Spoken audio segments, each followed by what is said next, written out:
2018-жылдын 16-майында ошол кездеги президент Сооронбай Жээнбеков коррупция менен күрөшүүнүн натыйжасында келип түшкөн каражаттар үчүн атайын эсеп ачуу жөнүндө буйрукка кол коет. Ал эми 2019-жылдын соңунда атайын эсепке чогулган болжолдуу 2 миллиард сомдой акчанын 500 миллионуна өлкө боюнча 15 жаңы мектепти салуу пландалган. Курулуш компанияларына тендер жарыяланып, архитектура, курулуш жана турак жай коммуналдык чарба мамлекеттик агенттигинин маалыматына ылайык жалпысынан 14 ишкана тандалып алынган. Айрымдарына жарым-жартылай акчалар да которулган.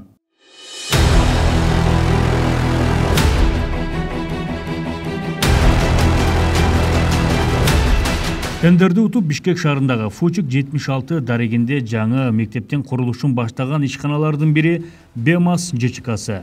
Бул курулуш ишканасы мамлекеттик кызматтардын берген оодаларына ишенип, 4 миллион сомго чукул акчаны өз эсебинен каржылап, мектепти салып баштаган.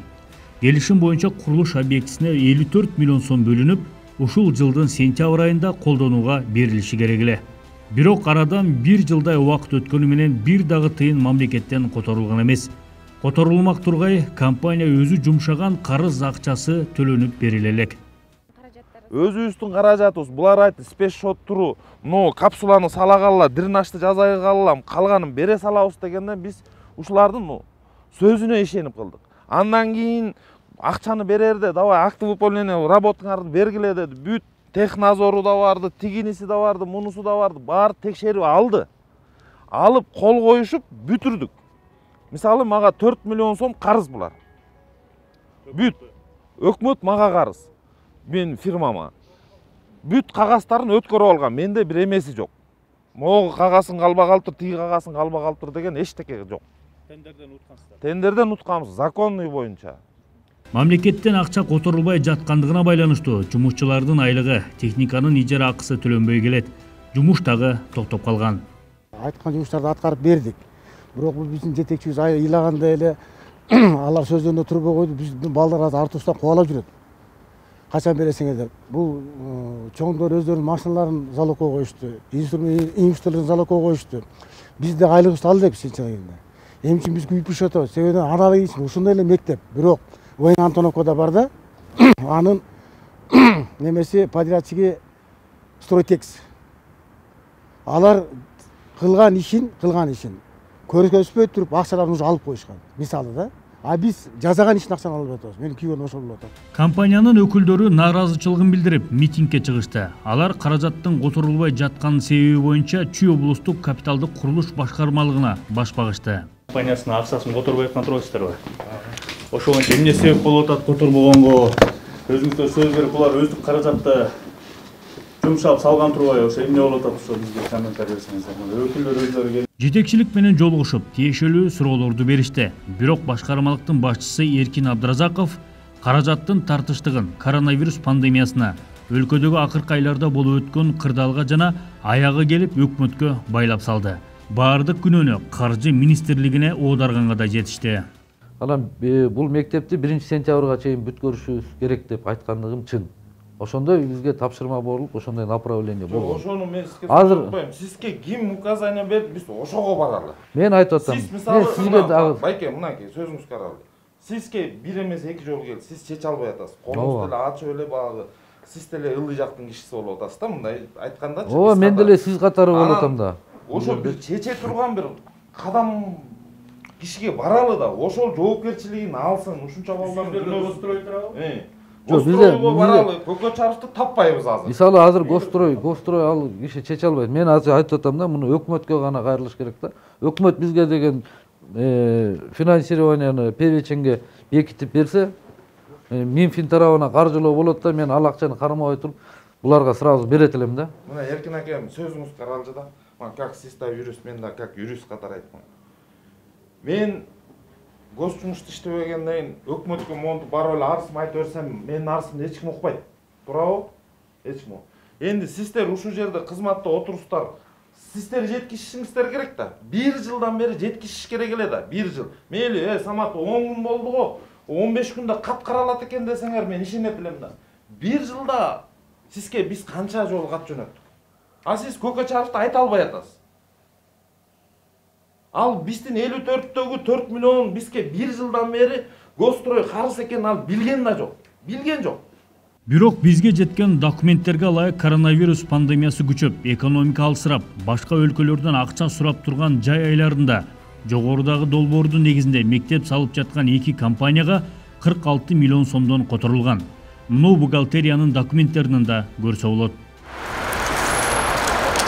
Облустук башкармалыктан жарытылуу жооп болбогондон кийин нааразы болгондор архитектура, курулуш жана турак жай коммуналдык чарба мамлекеттик агенттигине барышты. Ал жерде мамлекеттик курулуш агенттигинин башчысы Урмат Көкөчаров менен жолугууга мүмкүн болгон жок.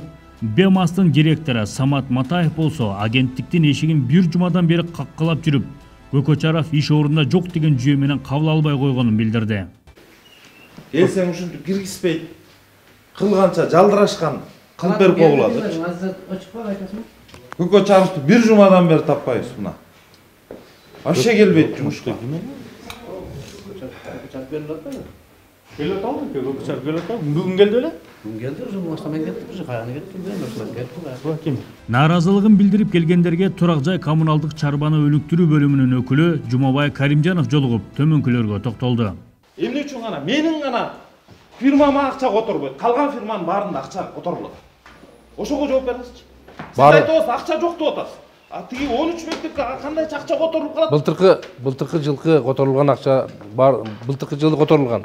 Бакы токтоп тур. Мындай, Самат, мындай да. Былтыркы жылы бакы тендер өткөндөрдүкү биринчи өткөндөрдүкүн тендердик. Алардыкы эрте которулган. Андан кийинкилердики кийин которулган. Ошол боюнча да түшүнбөйт экенсиз. Ачык эле айтайын, сиз өзүңүз билбейт экенсиз. Жок, мен чогутканбыз. Сен билет экенсиң, билбейт экенсиң деп мага сандай кылбам. Баарыбыз чогутканбыз. Эмнени чогулткансыңар? Тендерди баардыгыбыз чогулдук. Bir gün өткөн, тендер bir күндө өткөн эмес, баардык документтер даяр болгонуна карата өткөн. Бу жерде мафияларыңарды билебиз да. Мафияны жылдырдыңар да эмне үчүн бир эле мектеп акча албай калат? Bir эле мектеп акча алган эмес, көп эле мектеп акча алып элек мына жерде дагы. Мына телевидение 275 миң. Мына бияк калп айтып, билбейт мына. Өзүңөр карадык. Билбейт эмес эле. Мына жетекчи. Билбейт. Мен жооп бердим да, алла. Сен билсең анда Вот Самат байке, биз өзүбүздүн ишибизди аткарып кетиресиздер. Жанагы айтып атпайбы, эмне үчүн башка мектептерге какой-то 30% мисалыча которулган, а буларга эмнеге которулбай калат? Мен айтпадым. Башында бул тендердин баардыгы bir күндө өткөн эмес, 15 мектептин баарыначы. Кайсы документтер даяр болсо, ошол документтер ошолго бүткөн, ошолго биринчи өткөзүлгөн. Жыл былтыркы жылы, быйылкы жылы өткөн жок. Былтыркы жылы өткөн булар. Быйылкы жылы өткөн жок. Ошондо убакта башка буларга которулбай. Башында айтып атпайм. Башында бүткөн тендерлер бүткөн мектептердин документтери биринчи бүткөндөрдүкү, ал тендер биринчи өткөн. Андан кийинки документтери кийин бүткөн, документтери даяр болгондордуку кийин өткөн. Башындагылардыкы эрте башталат да. Аларга конечно эрте ошон үчүн көп бөлүнгөн акча. Кийинкилерге азыраак бөлүнүп калган. Бул эмне качан берилет эми бул акчалар? Мен айта албайм, айтып бербедим мен. Жана азыркы жогорку кеңеште каралып атат, аны өкмөт тарабынан берилиш керек. Мен аны айта албайм мен. Өкмөт тарабынан азыр качан берели белгисиз. Мен билбейм аны, айта албайм мен. Ал эми агенттиктин анализ жана мониторинг жүргүзүү бөлүмүнүн башчысы Азамат Теңирберди уулу башында 100 000 сомдой каражат БЕМАС компаниясына которулганын айтып, калган акча мамлекеттен бөлүнсө эле которула тургандыгын билдирди. Мына сентябрдын аягында дагы перечень чыгып, ошондо 25 миллион буларга каралган. Каралды деген бул которулган эмес, каралып, бюджетте каралып, жазып коюшкан, ушуларга берилет деп. Бирок тилекке каршы ушундай ситуациялар болуп кетип, кайрадан бул акча токтоп калган. Которула элек, чынында эле. Бирок эми кандай болбосун дагы бул биз департамент Минфинден көз каранды. Минфин болсо өз бюджеттен көз каранды дегендейчи. Анан ошол комитет мына бүгүнкү күнү комитет азыр карап берип атат. Бюджетти карап берип бекитип беришти. Ошого жараша Минфин дагы өзүнүн ишин улантып бизге акчаларды которот. Биз которгондон кийин автоматтык түрдө бул департаментке келип түшүп калып, анан биз алып берип которбойбуз. Бул жерде Минфин түптүз түрдө капиталдык башкармалыкка, чүй капиталдык башкармалыгына түз которот. Ошол жерден сразу андан ары которуп кетишет.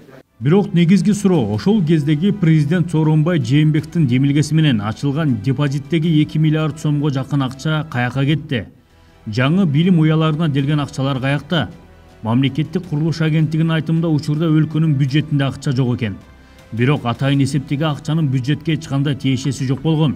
Бул каражат коррупция менен күрөшүүнүн натыйжасында келип түшкөн акчалар. Подрядчиктерге мектептерди кура бергиле, депозитте акча турат деп ишендирип коюп, ара жолдо калтырып койгон мамлекеттик курулуш агенттигинин аракети акылга сыйбай турган иш. Азырынча бул шала акылыкка ким жооп берет, жоопкерчиликти ким мойнуна алат белгисиз.